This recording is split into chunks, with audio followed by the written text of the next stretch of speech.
If you do what is easy, your life will be hard. But if you do what is hard, your life will be easy. If you do what is easy, complain about your situation, your circumstances. If you do what is easy, stand around and be a volunteer victim like everybody else. If you do what is easy, surrender and give up on your dreams, become depressed and bitter and angry. Anybody can do that. If you do what is easy, your life will be hard. But if you do what is hard, keep coming back again and again and again. If you do what is hard, approaching strangers, talking to people in shopping malls, get up dressed every day, going out prospecting, knowing some way, somehow, with a spirit of expectation, somebody's out here looking for an opportunity. You can go outside right now and see some pigeons, but you're out hunting for eagles, and they're not common. And if you do that over and over and over again, somebody's going to show up.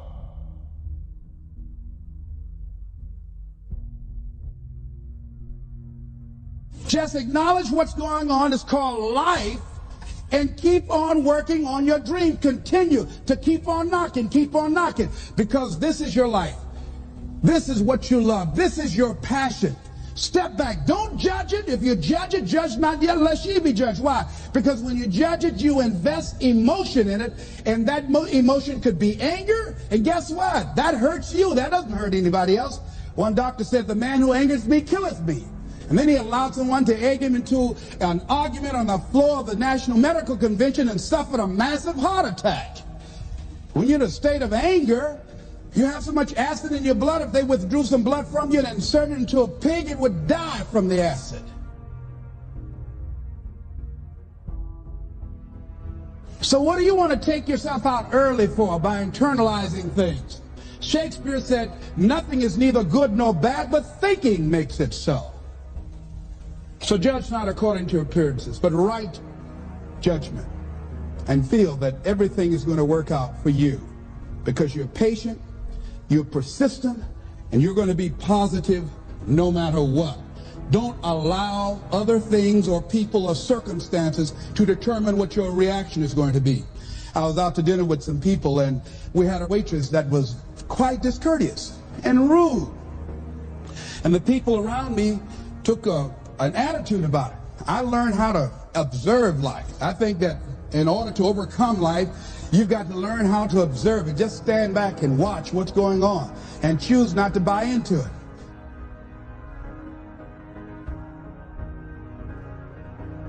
So don't allow people to determine how you are going to respond to them or circumstances. Learn to look at it. A friend of mine, Tom Perkins, handsome, articulate man in his mid-50s. He had a tremendous business, and at the height of his success, someone was killed in his business. He was sued and lost $750,000. Lost his business, lost his family, lost his home, everything. He was devastated, ladies and gentlemen. He started living in his car. He would wash up in a McDonald's across from Howard University on Georgia Avenue in Washington, D.C. He said, Les, I was so depressed. He said, I had everything, and then one day I lost it all. He said, I didn't want to live anymore. He got some sleeping pills, and he took over 35 sleeping pills, and he laid down, folded his hands across his chest, and he said he went to sleep to die. 2 days later, much to his amazement, he woke up. I said, what happened then, Tom? He said, an incredible thing happened. He said he was laying there for a moment. He said, and a voice said to him inside his mind, it wasn't your life to take. That was one thing. He said, since that day, when I get any major challenges, I don't take it on myself personally. I feel that I've got somebody with me. He said, I'll never leave you nor forsake you.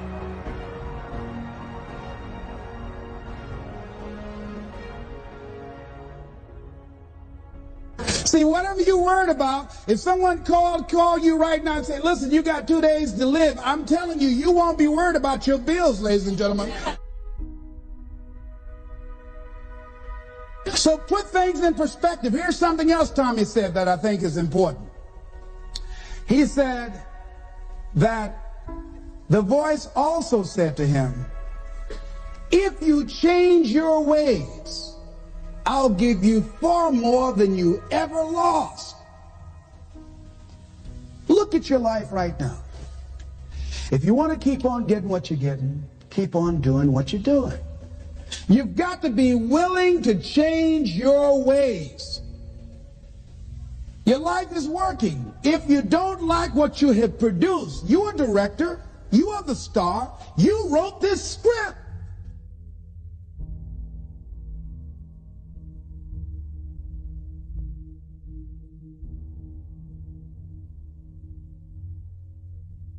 You produced this, whatever it is. If it's a hit, you produced it. If it's a flop, you produced it.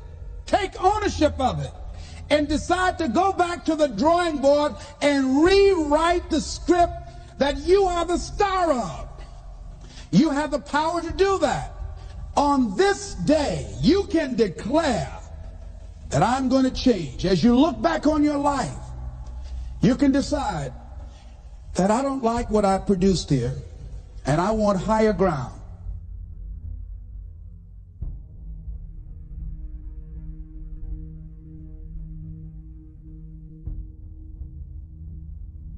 I want to begin to experience more love. I want to have more adventure in my life. I want something that gives my life a sense of meaning. Ladies and gentlemen, I've been selected to head up a program called Project Life in Chicago, training thousands of kids. And I had the experience, we had our second session this past Monday.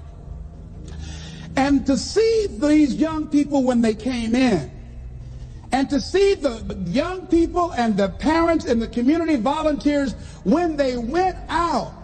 One young man from the Cabrini Green housing projects who didn't want to be there, who came up and said, I want you to know I'm so glad to be here. And he said, I'll never be the same again. He said, thank you, Mr. Brown. He said, I just got to go now, but thank you, sir. I'll never be the same again.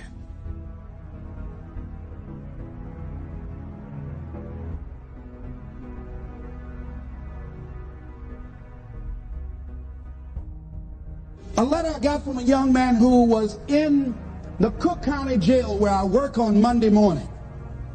And this young man will not be out of jail for at least 50 years. At least 50 years. They gave him 100 years.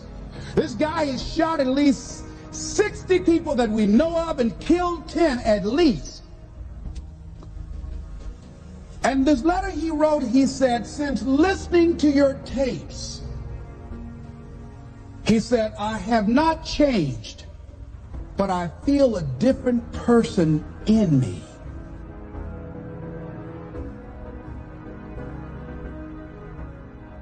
Over 70% of these young men are in there for murder. We wanted to have a two-pronged attack where we would train people on the outside and train those that are in the jails, because I believe if you cage them like animals and treat them like animals and they're out on the streets every 22 months, they're going to get out and act like animals and go back in like animals. So we said, let's take an approach. This gives me my life. This might be insane. But I felt so good. I believe, ladies and gentlemen, if we can accept the possibility of that this is the decade of consciousness. That's what I believe that this is. The decade of consciousness. A time where we can begin to create in folks' minds the idea, the possibility that we can create a more humane society, the possibility that we can create more love, communication, and understanding in relationships, the possibility that we can create the kind of respect for diversity and difference in our multicultural society, the possibility that we can begin to develop the mindset to bring out the best in people, to encourage them to achieve their greatness and support them in their dreams, that if we can, in this decade of consciousness, to begin to see and envision that happening, and that we all can play a role, that we were born for such a time as this, that we showed up for this, that we survived 1 out of 9 million sperms, and we've been chosen for this great work.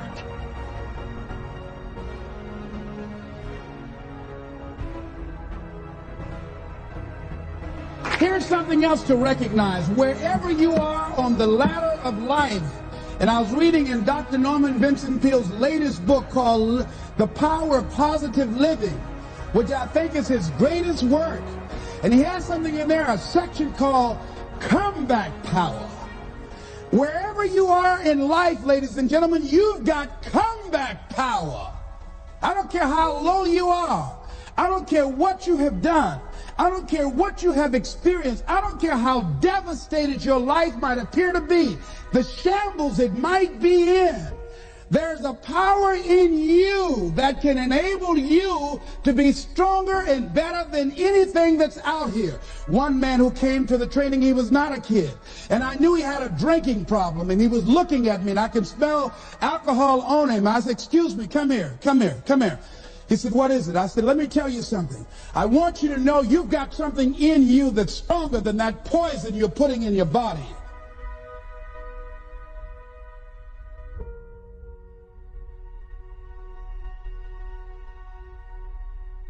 Do you understand me? And he was looking, he was backing up. He said, no. He said, I don't know, man. I said, it is. I said, that's why you're here. Something drew you here. And that which caused you to come, you said you want some help. And you need to be around some people that can help you get in touch with your power, because you know that your life deserves this.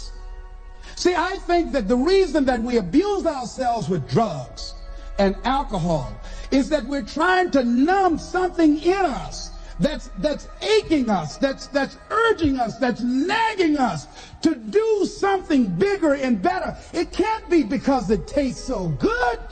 But when we are deluding ourselves or polluting our minds, it numbs us where we don't have to face reality, because we don't know what we've got going for us. See, once you discover who you are, the truth of knowing who you are will set you free from ever wanting alcohol, from ever wanting any kind of drug that's going to destroy who you are.